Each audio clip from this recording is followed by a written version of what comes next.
হেই movie lovers, কেমন আছো সবাই? স্পাইডারম্যান মুভিটি প্রত্যেকেই দেখা। যদি তুমি মার্ভেল স্টুডিও লাভার হয়ে থাকো তাহলে তো তোমার এই মুভিটি মাস্ট বি দেখা রয়েছে, এবং স্পাইডারম্যানের অ্যাকশন ফিল্ম দেখে থাকো তাহলে তুমি মনে হয় ছবিটি দেখোনি। কিন্তু এই মুভিটি তোমাদেরকে আজকে সম্পূর্ণটা একদম সহজ কনসেপ্টের মাধ্যমে বুঝিয়ে দেওয়ার চেষ্টা করব। তো চলো আজকের মুভিটা শুরু করা যাক। তবে তার আগে আমি রাকিবুল RM এক্সপ্লেনেশনের পক্ষ থেকে তোমাদের জন্য আরও একটি নতুন মুভি নিয়ে আসলাম, the movie name of Spiderman no way go home. তবে এই মুভিটি তোমরা ডাইরেক্টলি যদি তোমরা দেখতে চাও তাহলে তোমরা এই মুভিটি সহজ কনসেপ্টে বুঝতে পারবে না। তার আগে তোমাদেরকে যে বিষয়গুলি বোঝা প্রয়োজন বা জানা প্রয়োজন সেগুলি হলো মুভির তিনটে ভিলেন। প্রথমে রয়েছে গ্রিন গবলিন, এরপর রয়েছে ইলেকট্রিক ম্যান যার নাম জন, এরপরে রয়েছে আমাদের ডক্টর গার্নার। এই তিনটি ক্যারেক্টার তিনটি মুভি পার্ট থেকে নেওয়া হয়েছে, অর্থাৎ স্পাইডারম্যান 1, 2, 3, 4 এগুলো যে রয়েছে এগুলো থেকে প্রত্যেকটি ভিলেনকে এই মুভিতে ব্যবহার করা হয়েছে এবং এটি সুন্দর একটি কনসেপ্টের মাধ্যমে আমাদেরকে বুঝিয়ে দেওয়া হয়েছে। যাই হোক, এই মুভিতে আমরা যেরকম ভিলেনদেরকে এই মুভিতে নেওয়া হয়েছিল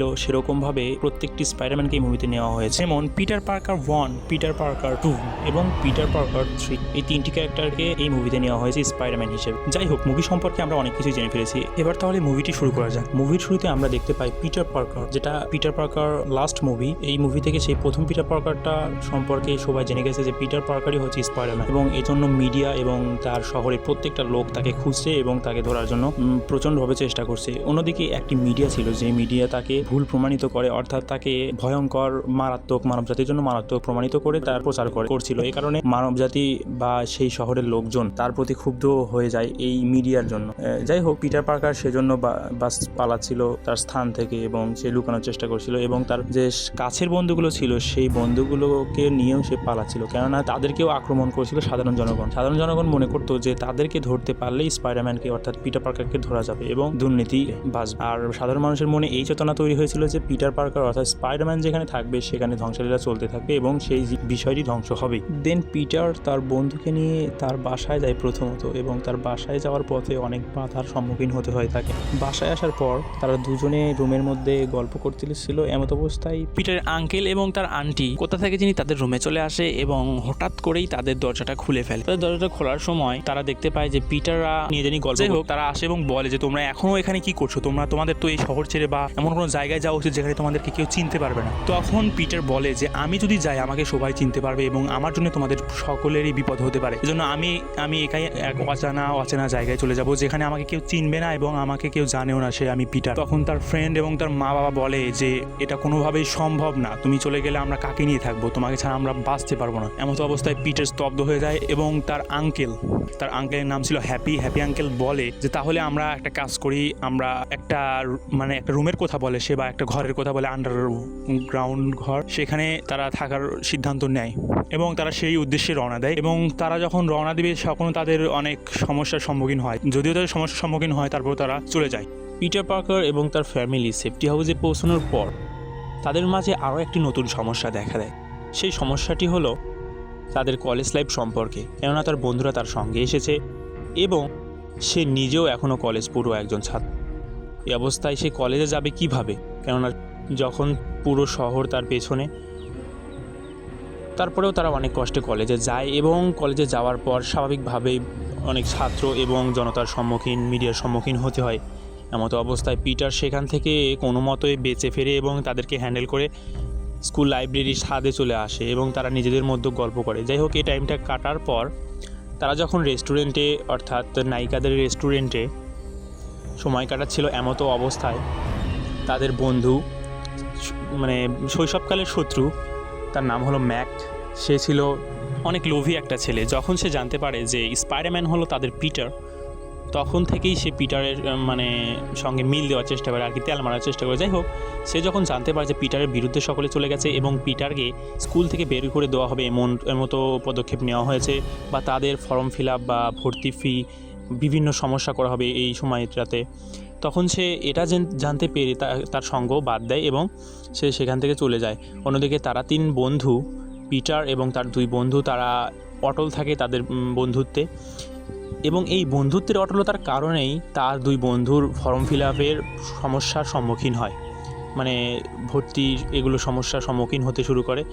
এবং পিটার এই বিষয়টি থেকে মুক্তি পাওয়ার জন্য তখন যায় আমাদের মুভির আর একটি প্রধান ক্যারেক্টার ডক্টর স্ট্রেঞ্জের কাছে যাওয়ার পর সে বিশ্বাসই করতে পারে না যে সব কিছু জাদু দিয়েও করা যায়। যাই হোক, ডক্টর স্ট্রেঞ্জকে যখন সে জানায় যে স্পাইডারম্যানই হলো সে, এবং এই কারণে তাকে মিডিয়া এবং স্কুল লাইফে অনেক সমস্যার সম্মুখীন হতে হচ্ছে, এবং সে তাকে বলে যে আমি পিটার পার্কার, এই বিষয়টি সবাইকে ভুলে যেতে হবে। তখন ডক্টর স্ট্রেঞ্জ বলে যে তুমি কিন্তু যদি এই জাদুটা আমি করে দিই তাহলে কিন্তু তোমাকে কোনো মানুষেরই মনে থাকবে না, বা তোমার প্রিয়জন, তোমাকে যারা চাইতো, তুমি যেখানে জন্মগ্রহণ করেছো, তোমার দাদা, যাই হোক, তোমাকে কেউ চিনবে না, পৃথিবীর সবাই ভুলে যাবে। তখন পিটার অনেক অনুগ্রহ করে এবং বারবার ডক্টর স্ট্রেঞ্জ যখন জাদু করে, একবার করে জাদু করা শুরু করে, তখনই সে বলে যে আমাকে আমার গার্লফ্রেন্ডকে মনে থাকতে হবে। একবার যায়, দ্বিতীয়বার বলে আমার বন্ধুকে মনে থাকতেই হবে, তৃতীয়বার বলে যে টনি স্টারকে মনে থাকতে হবে আমাকে। এরকম করে বিভিন্ন, মানে 3বারের 4বার 5বারে যখন সে এই কথাগুলো বলে জাদু করার সময়, তখনই সেই জাদুটার বিপক্রিয়া ঘটে এবং সেখানে এক ধরনের বড় সমস্যার সৃষ্টি হয়। অর্থাৎ অন্যান্য ইউনিভার্সের পিটার পার্কারগুলো এই ইউনিভার্সে আসার জন্য প্রচণ্ডভাবে চেষ্টা করে, এবং এখানে একটা প্রবলেম আছে। কেননা শুধু যে অন্য ইউনিভার্সের পিটার পার্কারগুলো এই ইউনিভার্সে আসবে এটা নয়, বরং ওই ইউনিভার্সে যতগুলো ভিলেন ছিল তারা প্রত্যেকেই এই ইউনিভার্সে চলে আসে। এবং এটা প্রথমত ডক্টর স্ট্রেঞ্জ বুঝতে না পারলেও পিটার পার্কার বারবার সেই মনস্টার বা সেই ভিলেনগুলোর সম্মুখীন হয়, এবং পরবর্তীতে ডক্টর স্ট্রেঞ্জ বিষয়টি বুঝতে পারে। এবং যখন ডক্টর স্ট্রেঞ্জ বিষয়টি বুঝতে পারে তখন তাকে প্রত্যেকটি ভিলেনকে তাদের রক্ষণাগারে নিয়ে আসে এবং একে একে বন্দি করা শুরু করে।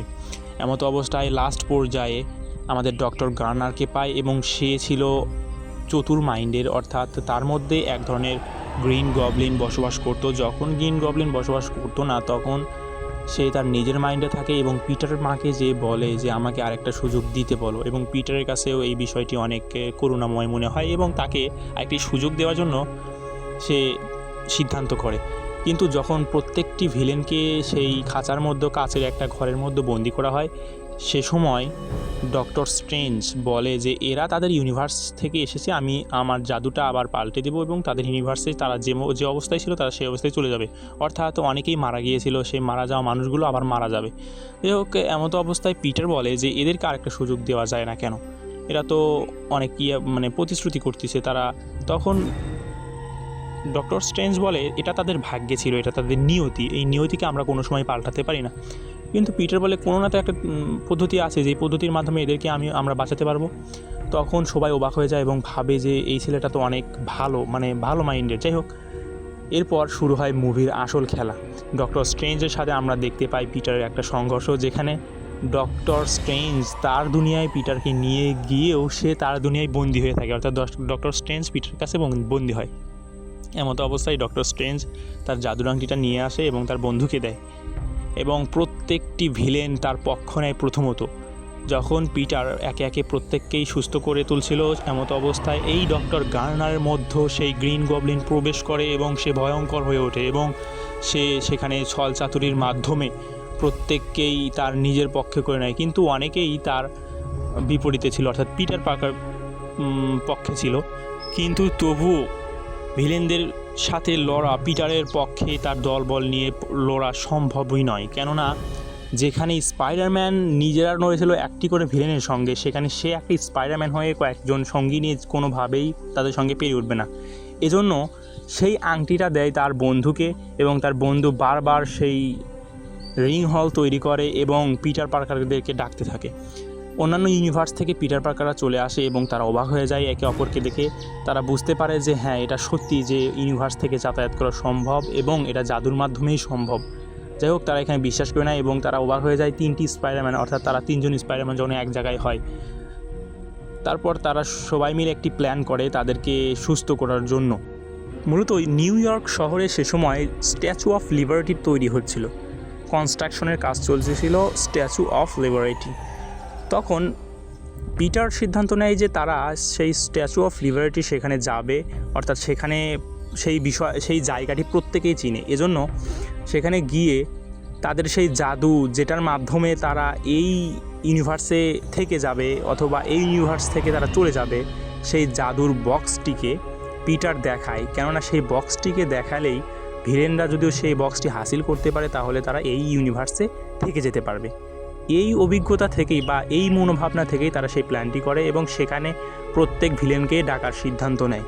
এমতো অবস্থায় সে লাইভে চলে আসে এবং সে যখন সেই ভিডিওটা পুরো ওয়ার্ল্ডে ছড়িয়ে দেয়, এমতো অবস্থায় সেই ভিলেন অর্থাৎ ইলেকট্রিক ম্যান এবং অন্যান্য ভিলেনরা তারা তার সেই স্ট্যাচু অফ লিবার্টি সেখানে চলে যায়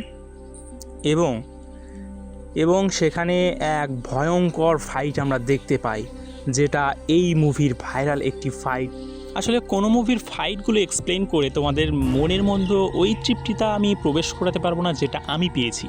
যাই হোক, এই তৃপ্তিটা তোমরা মুভি দেখেই নিয়ে নিবে অথবা তোমরা ভাইরাল ক্লিপগুলো দেখেছো। তো এরপর এই ফাইটের মধ্যেই পিটার একটা ভিলেনকে সুস্থ করে তুলছিল। যদিও পিটার সেই বিষয়গুলিকে অর্থাৎ তার প্ল্যানগুলোকে সম্পূর্ণ সঠিকভাবে করতেছিল, কিন্তু সমস্যা হয়ে যায় আরেক জায়গায়। কেননা এই মনস্টার অর্থাৎ ভিলেনগুলোকে সুস্থ করলেও তাদেরকে অবশ্যই এই ইউনিভার্সে থাকতে দেওয়া যাবে না, কেননা তারা অন্য ইউনিভার্সের লোক এবং সেই ইউনিভার্সের লোকেদের তাদেরকে প্রয়োজন, অর্থাৎ আমাদের যে অন্যান্য পিটার পার্কাররা রয়েছে তাদেরকে প্রয়োজন। সমস্যা হয় তখন যখন ডক্টর স্ট্রেঞ্জ তার দুনিয়া থেকে কোনোভাবে মুক্তি পায় এবং এই আসল দুনিয়াতে আসে এবং পিটারকে বলে, তুমি এই কাজটি করছো, অনেক সুন্দরভাবে করতেছো, কিন্তু এই কাজটি করা অনেক দেরি হয়ে গেছে। অন্যান্য ইউনিভার্সের যত বিশাল বিশাল প্রাণী বা ভয়ঙ্কর মনস্টার আছে তারা আসতে শুরু করেছে। এখানে আমি এই বিষয়টিকে আটকাতে পারতেছি না, এটা আমার শক্তির একদম বাহিরে। তখন পিটার নিজেকে ভাবে, নিজেকে বুঝ দেয় এবং সে হঠাৎ করে বলে যে আমাকে যদি, তারা তো আমার জন্যই আসতেছে, যদি আমাকেই সবাই ভুলে যায় তাহলে তো তারা আর আসবে না। এমতো অবস্থায় ডক্টর স্ট্রেঞ্জ এই বিষয়টি বুঝতে পারে এবং সে তার মাইন্ডটাকে স্যাডভাবে নেয় এবং সে বলে, যদি তুমি এই কাজটি করো বা আমাকে করতে দাও, আমাকে দিয়ে এই কাজটি করাও, তাহলে তোমাকে কেউ মনে রাখবে না, আমি কাউকে বাদ রেখে এই জাদুটি করতে পারবো না। এই জাদুটি যদি আমি একবার করি তাহলে প্রত্যেকেই ভুলে যাবে পিটার পার্কার কে ছিল এবং সেই মনস্টারগুলো এই গ্রহ থেকে বা আমাদের ইউনিভার্স থেকে চিরতরে বিদায় হবে। তো তখন পিটার বুঝতে পারে যে আমাকে যদি তারা না ভুলে এটা কোনোভাবেই সম্ভব না। তখন সে হ্যাঁ বলে দেয় এবং ডক্টর স্ট্রেঞ্জ কথা মতো জাদুর কার্যক্রম শুরু করে এবং এই সময়টাতে সবচেয়ে বেদনাদায়ক অর্থাৎ এই মুভির সবচেয়ে স্মৃতিচারণ বেদনাদায়ক সিনটা ফুটে উঠেছে।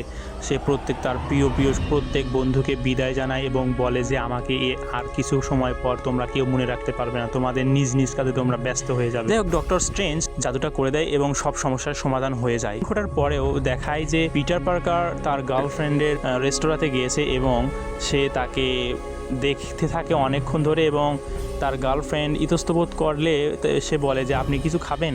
তখন পিটার বলে হ্যাঁ আমি খাবো, একটা জুস খাবো, বা বলে একটা কফি খাবো। সে কফিটা নিয়ে শুধু তাকে দেখে এবং সেখান থেকে চলে যায়। আর এরই মধ্য দিয়ে আজকের মুভিটার এন্ড ঘটে। যাই হোক, মুভিটা কেমন লেগেছে কমেন্ট করে জানাবা এবং মুভিটার অনেক ফাইটিং পার্টগুলো আমি মিস করেছি বা সেগুলো তোমাদের মাঝে এক্সপ্লেন করা সম্ভব হয়নি। আসলে কোনো ফাইটিং সিন এক্সপ্লেন করে তোমাদেরকে মনে তৃপ্তি দেওয়া এটা পসিবল নয়।